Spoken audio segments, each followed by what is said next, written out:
Alright, we're back. We're back. And we're going on to the final match. Man, I just feel so warm and fuzzy inside because the Protoss already made it out of the group. Like, I don't even have to worry anymore, like, whoever wins this match. I mean, I guess I kind of like Vadi to win also because since he's a race picker, he'll mean we have fewer ZVZs in the later rounds. But even then, I'm just happy. I'm happy. It's all good now. We're free rolling, guys. We're free rolling. I mean, I assume most people know what that means because, you know, StarCraft players, poker players, seems to be a big overlap there. We're free rolling. At least if you're a Protoss fan, which you should all be, or else you're like a bad person. So, yes, the last match. Vadi versus Eon Zerg. So this is going to be interesting because Eon Zerg has just come off of a pretty shaky loss against DeWalt. Where, you know, he looked like he was in a good position there, getting contained off on DeWalt, and then just kind of didn't pay attention, didn't scout the hidden expo, you know, didn't notice the storm drop that kind of just floated around as natural forever, and then lost the game there. Whereas Vadi has just come off a PvZ win against Pike, who's a very strong Polish Zerg, so he's probably feeling pretty good about himself. And I gotta say, if Vadi can take out Pike and Eon Zerg in this group, I'm gonna be I will be very impressed, and I will learn not to doubt him in the future. So yeah. Before we go into the game, though, I would like to give a shout out to our sponsors, Razer and Twitch, who are awesome. They even have an extra logo here because I don't have a co-commentator today, and of course, huge thanks to Team Liquid for putting on the show. And with that, let us go into the game. The final match of Group E here in the TLS round of 24. Vadi versus Eon Zerg.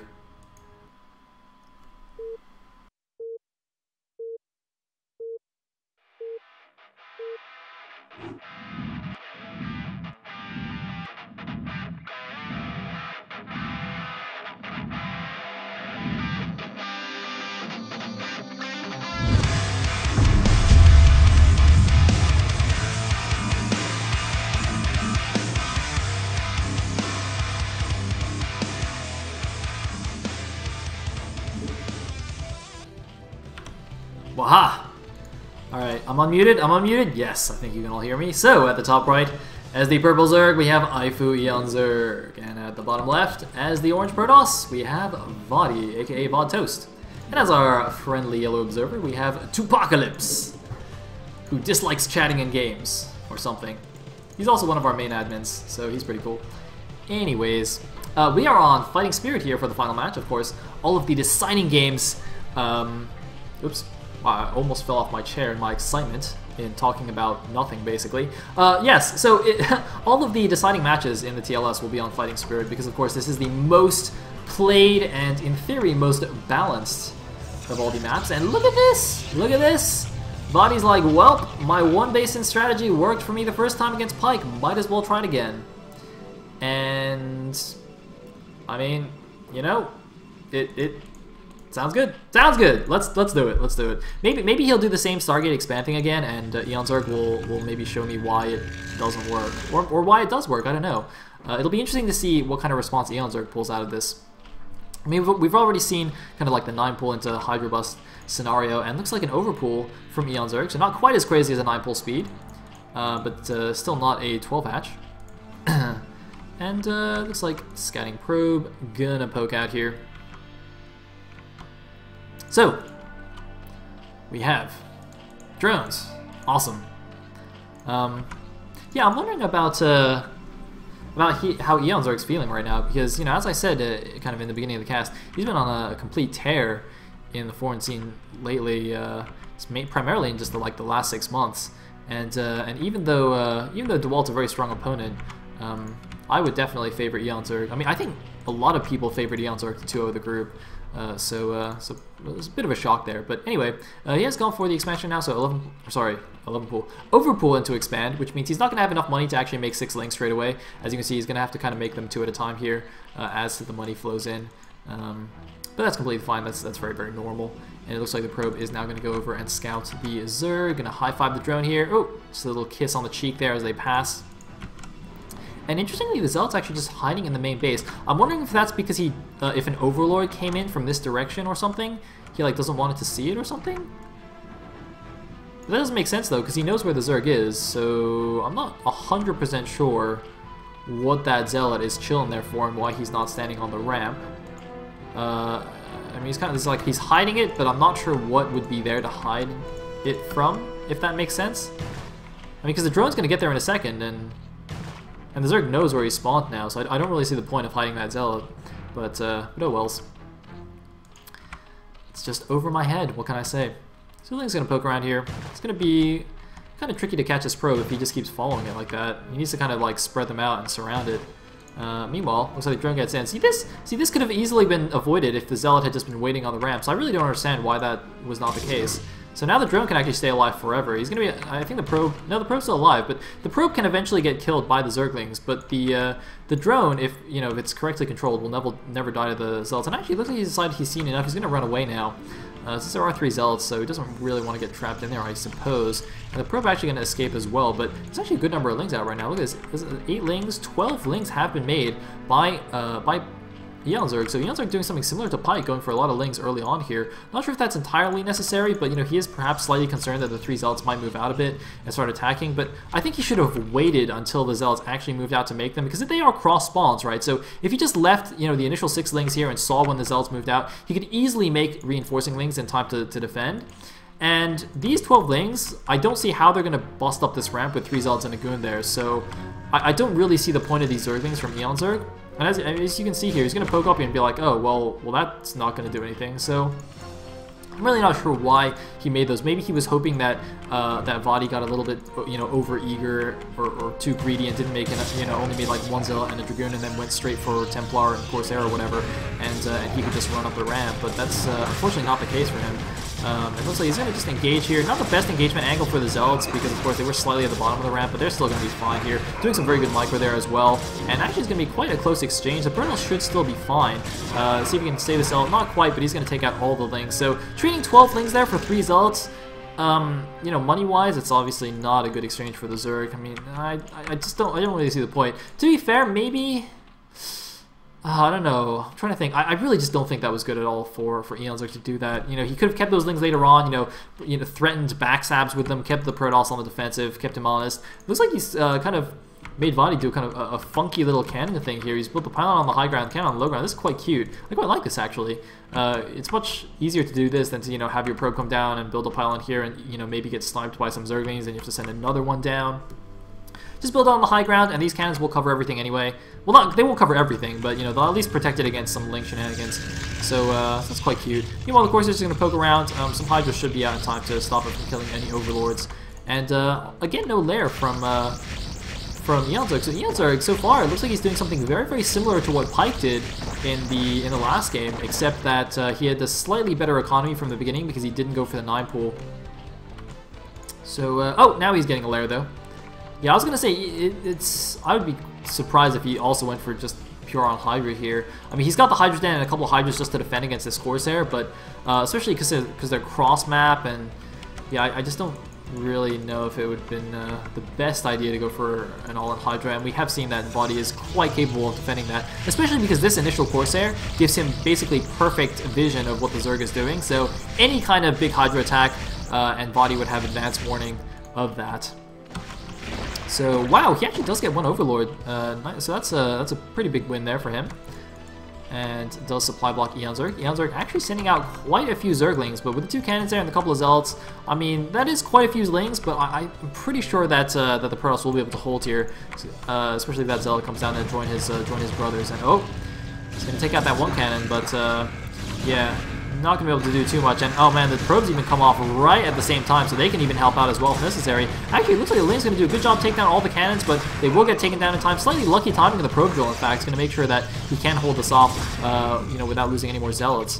But that could have been slightly scarier if, in fact, the probes didn't go off the line. I'm actually, I guess I overestimated the power of the Protoss defenses there. I thought he could have held that a lot better, but I suppose also because the cannons weren't in like the best position, they didn't have a wall or anything, so the Zerglings could run straight up to them, and the Zealots, they weren't in the perfect position either. So once again, training away some Zealots, or sorry, some Zerglings. but not making much headway otherwise. And now the Protoss is getting his natural expansion up. It's up and running now, in fact. And there's no Zerg third yet. He's just now sending the drone over to do that. Of course, the Zerg generally needs to stay ahead of the Protoss by 1 expansion in this matchup to be considered about even. Because the Protoss army is much more efficient, of course. But if we just look at this, even if he gets that third base up, his drone saturation is really quite poor here. Not even 1 per patch in the main, and, you know, kind of just over 1 per patch here at the natural. So he's going to have to really drone up a lot as well. He's just invested so many larvae in these Zerglings. Once again, going for a run in here. Oh no! The Zerglings bug out on the side here. They totally could have run in. I don't know what just happened there. I thought like at least 4 Zerglings were going to be able to run into the main, but somehow they just stopped. And the probes got there in time, and wow, that was horrible for Eon Zerg. I don't know what just happened there. It looks like he just killed a Ling or something? He just killed his own Zergling? I don't know what happened there, but man, that is not good. I mean, he used so much larva there. That's why his drone count is bad, is because he made so many Zerglings, and just doing almost no damage with him. He literally did no economic damage. He just killed a couple of cannons and some zealots. He's making some mutas now, but alright, let's see what anti-muta defenses there are. Looks like 1 probe is trapped, so he is going for Corsairs. He's got 4 Corsairs already. Does he have +1? No +1, but he's getting a 5th Corsair. He'll probably want at least 1 cannon here in the mineral line. Actually, he probably only needs 1 cannon. So I think 1 cannon here in the main mineral line, and maybe 1 here at the back here. He's got a couple of protecting here, but some mutacrass on the back could be quite annoying. But if he does that, he'll be completely fine against the mutas. And I think he saw it with the probe. I'm not 100% sure. This is very, very good by Vadi. Look at this, just making sure nothing's going to catch him by surprise. Just scouting everywhere with his probes. Seems like a fairly random probe scout timing, and yet it caught the mutas exactly as they came out, so he knows exactly what's going on here. As you can see, building another cannon to help defend against the muta harass on the back cliff, and oh man, no way that these mutas are going to be able to do anything here. Wow, Vadi just playing this perfectly. Is Vadi really going to get out of this group? There's no way, right? Are you kidding me? Man, if somebody had told me, well, I mean, my picks speak for themselves. I liquibetted and I staff picked Eon Zerg and Pyke to get out of this group. Pyke already dropped out, and Eon Zerg is looking in bad shape here in the final game. So I could be 0 for 2 for picking this group. Oh man, how embarrassing. And by embarrassing, I mean my plan worked perfectly. See, for those of you who didn't listen to the previous casts, my plan for liquibetting TLS has been to always pick the Zerg players. Because I discovered when liquibetting on the SOSPA games, which is the Korean Amateur League, that I'm actually a terrible liquibetter.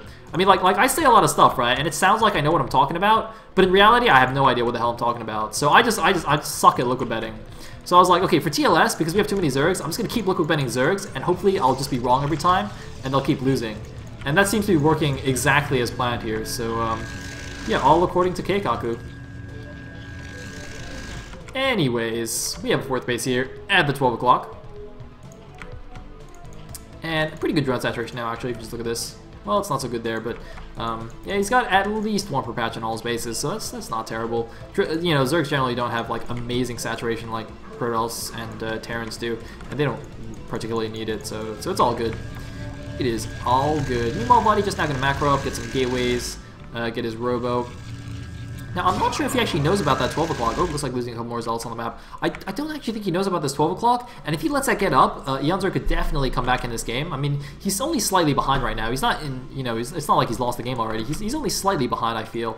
And this, you know, now that he's droned up a bit, and now that, once he gets his 4th base, I think he'll be in just fine shape once again. And Vadi doesn't really seem to have any army to actually deal with that anyway. Even if he did know about it, he's just got only High Templar right now. He's got 6 High Templar, so once he does decide to move out, he's going to have so many storms, it's going to be ridiculous. But for the time being, looks like he's content to play defensively. Actually just going to go for a 3rd here, so not going to go for any kind of 2-base aggression. I'm just going to get a 3rd base. Oh man, he's going to be very, very careful though. If he loses these Corsairs to the Scourge, that could be quite devastating. But oh man, only a single Scourge hit there. Eon Zerg was not paying attention to the Scourge and just ran them in all in a line there basically. Oh wow, that was at least like 12 Scourge there that just got 1 hit off. That was not worth it. But, oh, he might get some High Templars here. Might get one of the High Templars. Man, these courses are going to do so much damage though. Oh, they tried to make an Archon, didn't quite work, and he's not going to get the other Templar. But he's going to be able to see that this expansion is going up. Oh man, doing a nice little fan out there, but still going to lose a number of those Mutalisks.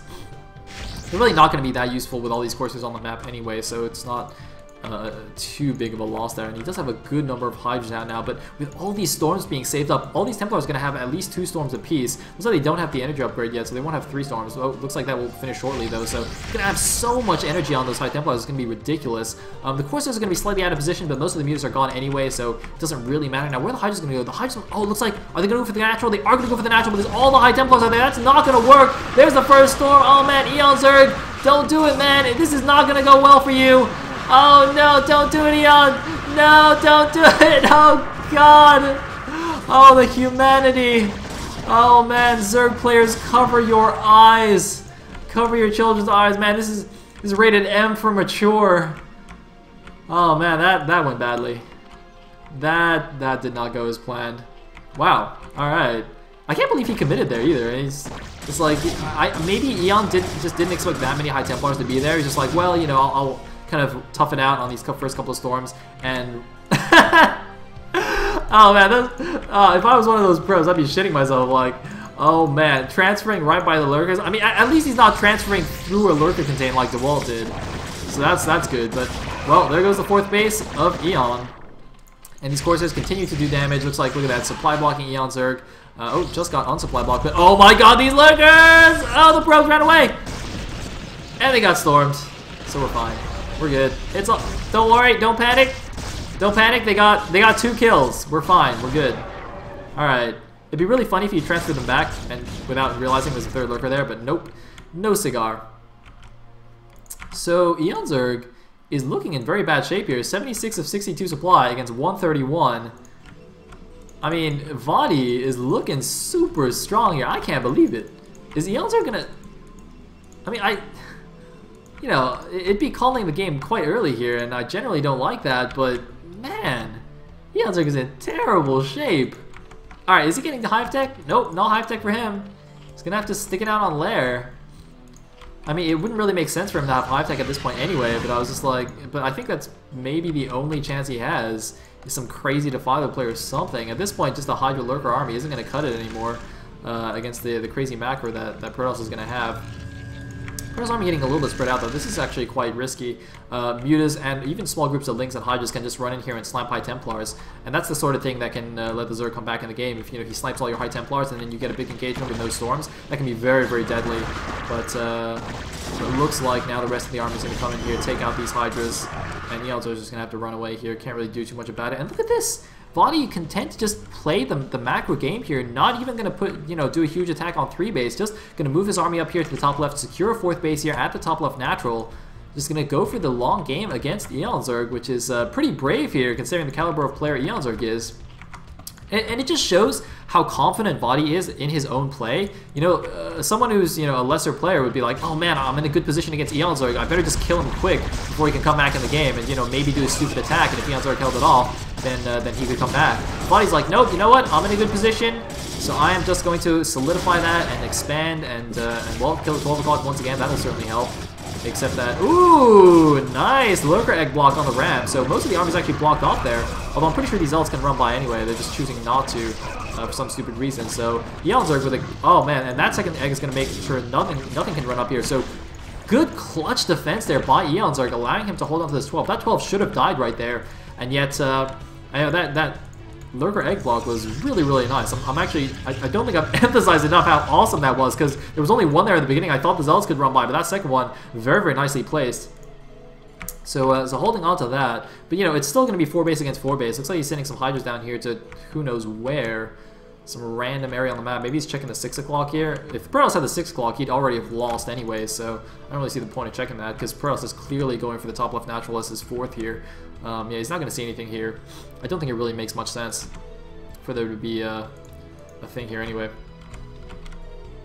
Anyway, looks like Corsairs poking around, still just being annoying. Eon Zerg's actually caught up quite a bit in supplies at 131 right now. I mean, Vadi's still ahead obviously at 162, but once you get to these higher supply counts, it makes less of a difference here. 30-40 supply difference is not the worst thing for Zerg anyway. Although, oh man, just wasting a few more Scourge there, that's not ideal. But yeah, if this does go to super late game, and if Eon Zerg have some crazy good late game ZVP, then who knows, he may certainly be able to pull this back. He's now getting a Queen's Nest, finally going to start transitioning to Hive, and yeah, we'll have to see how good the hive level play is. Oh, looks like a few Hydras running in here. Not going to be able to do too much. Man, that is a scary Protoss army. Could do with a few more Dragoons here. Although, on the other hand, there's almost no Lurkers in this actual army. Oh, there's a few Lurkers. Alright.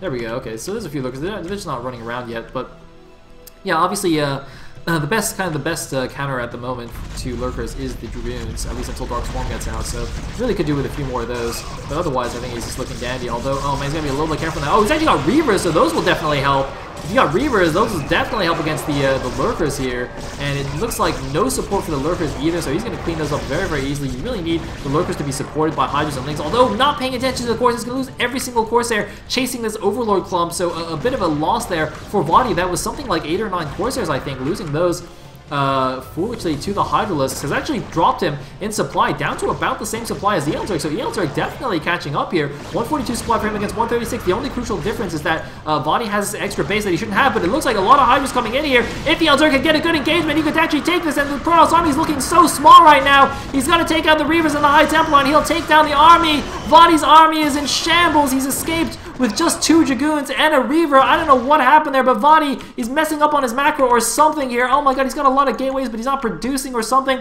He's dropped down to 114 supply. Eonzerg got about 130 now. Eonzerg has suddenly turned the tables and is ahead on supply for Vadi. I don't know how this happened. I guess Vadi just invested too much in the extra base and doesn't have enough money just to make units. He's got an okay-ish army right now, but that is so many Hydras, and he's only got cannons here. The Hydras will eat those cannons alive without any High Templar support. He's made a Robo there, but it's way too late, and I think that base is going to go down. He's moving his army up to defend it. I think that's a mistake. I think he needs to just sacrifice his base. There's no way to hold it, and if he tries to defend it, he's going to lose his entire army here. The High Templar are not catching up to the Dragoons. Going to lose some Dragoons before they even engage. This Nexus is going to go down no matter what he does. And I don't think sacrificing his army is what he needs to do right now. And he's going to try and engage anyway. Maybe get a favorable engagement here. Half the army of Eonzerg is still engaging the Nexus, while the rest engages the army. With a flood of Zealots here, it looks like maybe he can take this out, but he's definitely losing the Nexus. He's just expanding again here. Vadi is pretty crazy. Wait, Eonzerg, you gotta kill the Nexus, man. Kill the Nexus, bro. Alright, he's gonna get the Nexus. Oh, wait, no, maybe not. Why is he not killing the Nexus? He's not killing the Nexus! It's got 54 HP! He killed the shuttle! Oh my god, what are you doing? Why did you not kill the Nexus? I think he killed most of the probes, though. He's killed most of the probes, but the Nexus is alive! Why is the Nexus alive? That should not be alive. Oh my god, Eonzerg, what have you done? You fool! You fool! Ah! That's okay, you can kill it with Lings or something pretty easily later, so it's not a big deal. It's not mining anyway. And it looks like he's just going to check all the other expansions, make sure nothing crazy is going down. But he did lose a lot of units there. He lost all his Lurkers. He's got no more Lurkers, as we can see. He's just got, looks like one left over, no, 2 left over from that attack. And just primarily a Hydra Ling army there. But the thing is, there's not that much splash damage in the Protoss army. Oh, no, sorry, I missed these 2 High Templars here at the bottom. My bad, and the Reaver should probably come up and support as well. So it looks like maybe Vadi can hold on here. It's going to be pretty close. Oh! Oh no, the probes! They're transferring through. There's no Lurkers there, but the High just kills so many probes. Oh man, devastating probe loss here. He doesn't have any more storms. This Reaver is his crucial defense here. And are the Hydras going to get the Nexus? The Nexus goes down at the last second snipe. But there's another Nexus, so it's okay. The backup Nexus has been activated, so we're fine. I hope he doesn't transfer probes to these Lurkers though, because that would not be fine. I doubt he has emergency probes. But look at this, Eonzerg still ahead in supply, 106 to 86. What's going on down here? Looks like he's expanding yet again. Eonzerg, man, and he's got Hive Tech. He's got a Defiler Mound. Does he have anything else? I mean, Defiler Mound's enough, really. If you got good Defiler play, you can do some crazy damage with that. So Eonzerg is just pulling his back like a champion. Speechless is coming in to rescue this Reaver. Nope, changed his mind. Just kidding. And Vadi has decided that the best course of action is to build another Nexus, even though he only has 90 supply and 5 units defending this base, which I think is an excellent course of action. I am 100% behind building more Nexuses, or Nexi or whatever, because that's always a good plan. I mean, what could possibly go wrong besides, you know, the Zerg attacking you? Other than that, you're fine. Oh my god, that's a lot of Storm. That was pretty good, except that now he's got no units. You know, other than that, he's fine. He's good. Alright, so now that base is dead and this base is gonna die. And Vadi is probably wondering, you know, where he went wrong in his life. He's probably having a moment right now where he's reflecting upon his life choices. And by life choices, I mean how he lost this game. You know, because I don't really understand it, and I don't think Vadi understands it. And I think Eonzerg is just giggling in his chair right now. He's just like, I cannot believe I'm about to win. because he was in a terrible position. So Body's going to try and be cute with his little micro thingies now, but he is pretty screwed. I mean, just look at that. He's got 2 probes there. He's got like almost no probes. He lost all his probes here as well at the top left. I didn't even realize he had most of his probes transferred there. So now we've got a billion Hydralisks coming in here, and where does he even have an army? He's just like, he's got like a control group maybe of units. Hey, good storms. I like storms. You know, this is quite funny actually, because I was saying earlier how, oh, Vadi's confident in playing a late game against Neonzerg, because, you know, a normal player would say, hey, I have a huge advantage, let me go kill him now. But Vadi wants to play late game, and I guess that, you know, I guess that was not the best idea, Vadi. I guess now you know. You should just kill him. Just kill him next time, man. Just kill him. Ah, don't try to be a hero. Don't try to be cool and play the long game, man. Don't listen to Day 9 and Artosis. I mean, what do they know? Silly Artosis. So I think in conclusion, Vadi lost this game today because of Artosis. So it's not his fault. So we're fine. So Artosis, you are bad. Ha! Alright, good. So yeah, I mean, you know, so Vadi hasn't left the game yet, and I'm sure somebody's like, ah, stop calling the game early. But realistically, he's 40 supply behind. He's almost mined out. He's about to sacrifice half his army here in the middle of the map for some reason. Oh, there we go. There's some storms. Hey, and he's gonna lose everything though. And this base isn't gonna go up either. And the rest of his army is probably going to die. Now by probably, I mean it certainly is. And GG from Vadi. Eonzerg completes the comeback. Vadi apologizes to the viewers for being really bad. It's okay, Vadi. It's not your fault. It is entirely the fault of a man named Artosis. Damskinkoski, you should be ashamed of yourself. But Eonzerg, you should be proud. You should be very proud of yourself, dear Spanish Zerg. For you have pulled off an epic comeback and advanced to the round of 16 of the TLS. Congratulations to him. He will join DeWalt. DeWalt and Eonzerg advance from Group E. And we're going to see them in the next round. Unfortunately, Pike and Vadi have been eliminated from this season of TLS. But don't worry, guys, because we have one more group to go. That's right. That was only group number 1 for today. That was Group E. We still have Group F. And that's going to be very exciting because Group F has 2 Terran players. That's right, that rare breed of player that we hardly see in the TLS. So that's going to be super duper exciting. And I will bring you guys that group right after this break. See you guys in a bit.